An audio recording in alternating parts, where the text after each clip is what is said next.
Hello and welcome back to the channel. Today I'm playing Chess Roulette, where each piece has a 1 in 6 chance of exploding when it moves, for up to 5 pieces. Last time we played this, we discovered the 3200 ELO Stockfish was suspiciously weak, and one of you guys correctly assessed what had happened. The dev himself reached out to let us know that you guys were right, and he updated the website, so today we're rematching the top engine in Chess Roulette. Let's get started with game number 1. Alright, game number 1, you can see I've given myself the white pieces, and if you haven't seen the first episode, you can see we have 5 bullets in the chamber, so up to 5 of my pieces will explode based on that 1 in 6 chance of exploding when it moves. Now, on the topic of comments, oh, there we go, we get pawn to e3, which immediately explodes, which is actually a wonderful thing because we'd rather lose pawns to these explosions than, say, move my queen and lose my queen. But I was going to say, on the topic of comments, another one of you guys commented that I should probably move my pawns one step at a time if I want to maximize the odds that they explode, which I honestly didn't even remotely consider in the last episode, but as you can see, it seems to already be working. I replied to your comment that old habits die hard, since in chess you usually throw e4, d4, c4, what have you, onto the board. Now, we do get queen to f6 by the engine. So even though this is a 3200 ELO engine, I can still confidently say that it's not playing based on the rules, it's just playing as a 3200 ELO engine would play. The reason I say that is because I would basically never move my queen unless I had to if I knew there was a 1 in 6 chance of it exploding, especially if there are only 5 bullets in the chamber. That means that once I've lost the 5 pieces, then I'm free to move my queen around as much as I wish. And I'm pretty confident that Stockfish would come to the same conclusion. But since this is just the engine, it's playing based on just what's going on the board. It does play c5 and also lose a pawn in the process. I'm going to keep pushing my pawns. I'd rather lose 5 pawns and have a whole bunch of pieces left over. And if everything goes right, 3200 ELO Stockfish may even lose the queen while trying to play its best moves. Let's continue to shuffle pawns around. We'll continue with pawn to h3. And we're met with pawn to h5. Nothing super weird going on quite yet. Somehow I still have the funny feeling that it's not searching at a super great depth, because now that I think about it, queen to f6, queen to f5 was a very odd choice of moves. Okay, but now we're getting some more normal moves like knight to c6. I still haven't lost all the pawns that I would love to lose, so I'm going to keep shuffling them around until that's what I get. All right, we're met with pawn to d5. Okay, these are definitely stronger engine moves. Let's try this. We'll try targeting the queen with bishop d3. Luckily, I didn't lose the bishop in the process, but I can try... What on earth is happening? I was going to say I can try and bait the engine to move its queen, which is what I did in the last episode, and it did work, but it seems to have gone with knight takes d4. Now, why on earth can I not just take your queen?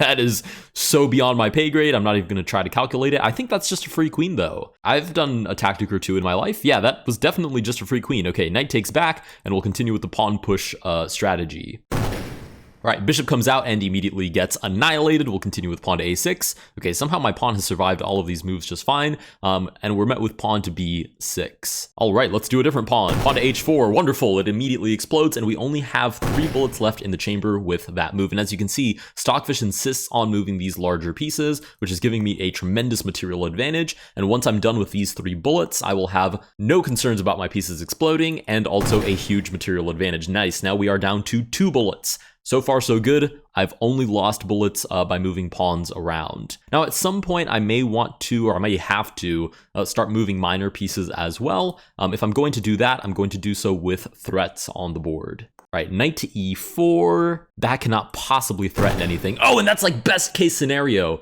Okay, that's possibly the best kind of move you can possibly get. Making a capture, so I capture the bishop on d6 and my bishop explodes. That way it's literally just a completely fair trade, except in the process I've also lost a bishop. Or rather, I've also lost a bullet, not a bishop. Okay, with that we have 1 bullet left in the chamber that we need to evacuate. I'm more than happy to do so with like a knight movement of some kind. So we'll play knight to d2. We get pawn to g5 in response. We'll go ahead and take on e4. No explosion this time, but it is just a fair trade. Pawn to f6. Very suspicious and not very Stockfish-esque. Okay, I wonder if it's because I'm playing it on a .io website. Maybe I'm gonna go to the original website and try it there, because this is very suspicious to me. The developer emailed me that he had updated his, or rather that he had relaunched his website literally, I think the day before or the day after, I think it was the day after, I published my video, and it was more so just a coincidence. But I had played this variant on a different website that I guess was just hosting his variant. So I had my OBS set up ready for this website, but not necessarily for the developer's original Chess Roulette website, which is the one that will be linked in the description down below. So I'll go ahead and wrap up this game, but I'm going to go play it on his original website because this is definitely still not 3200 ELO Stockfish. Okay, as you can see, we're basically dancing on the engine crazy style. We're going to give this final check, and this should be mate. As long as my piece, oh, that is that is not mate, but this is mate, as long as my queen doesn't explode. Sweet. With that, we do defeat the 3200 ELO engine on this website, but let me go to the original Chess Roulette website by the original dev. Okay, we are now on the original Chess Roulette website, and I have adjusted my OBS setup to accommodate this, which is frankly what I should have done for the very first game. But let's go ahead and try this again. I'm going to try the exact same strategy. I'm just moving one pawn, one square at a time until I lose that pawn, and so on and so forth. Now, I don't think the probability of this going well is super duper high, and it's already played queen to h4. Okay, here's the thing.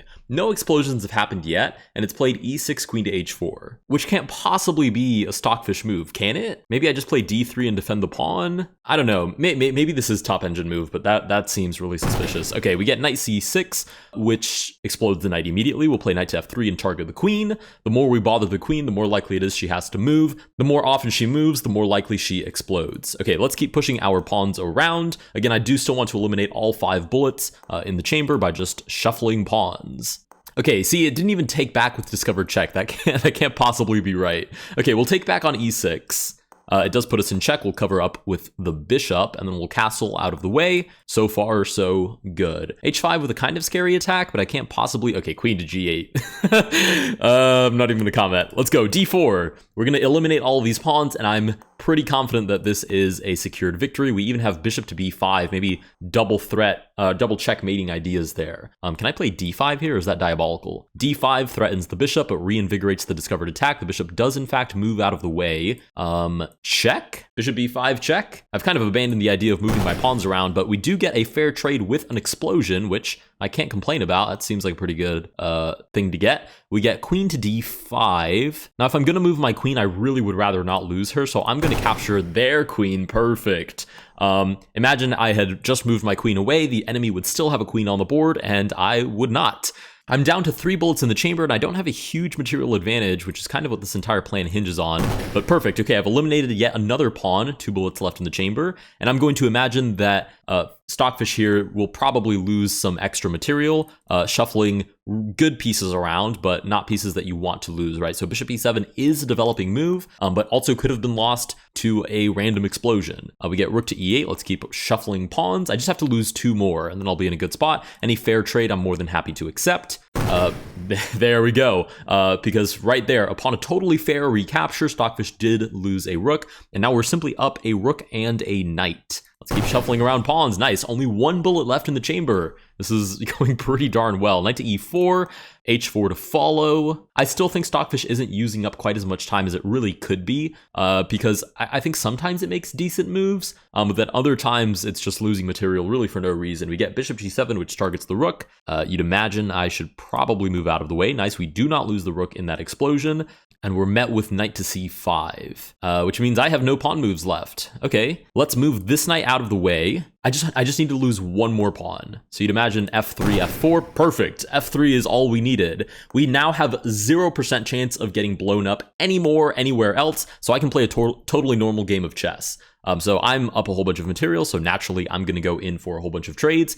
And funny enough, Stockfish still has, okay, right there is a good example, right? Stockfish definitely needed to think about that a little bit longer because that's just a bishop. But anyways, I was going to say Stockfish still has 3 chambers loaded up, which means it cannot really play a normal game of chess, although obviously, of course, that's what it has insisted on doing. Okay, it's lost yet another piece. But again, I'm not super concerned about Stockfish's bullet in the chamber situation. I just care that I'm up a whole bunch of material, and even against a super strong engine, this is super easily convertible. It's literally just trading off pieces. We'll target a5, Don't mind if I do. We'll go back to c3 to trade off that centralized bishop. We get bishop to g3. We'll just put the enemy king in check. This is all very, very trivial. We have an outside passed pawn as well. Pawn to d5, that's a free pawn. Don't mind if I do.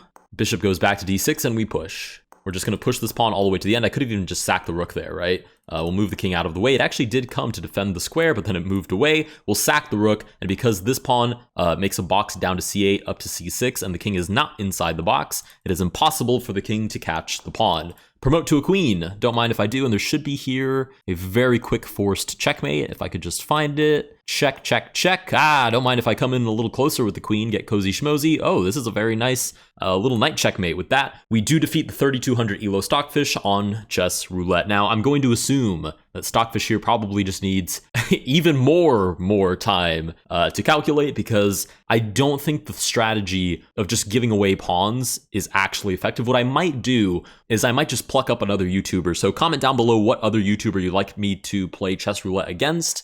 I'll pluck up another YouTuber and we'll have a game and see if my pawn pushing strategy is actually any good. Thank you guys so much for watching, and I'll see you guys in the next one.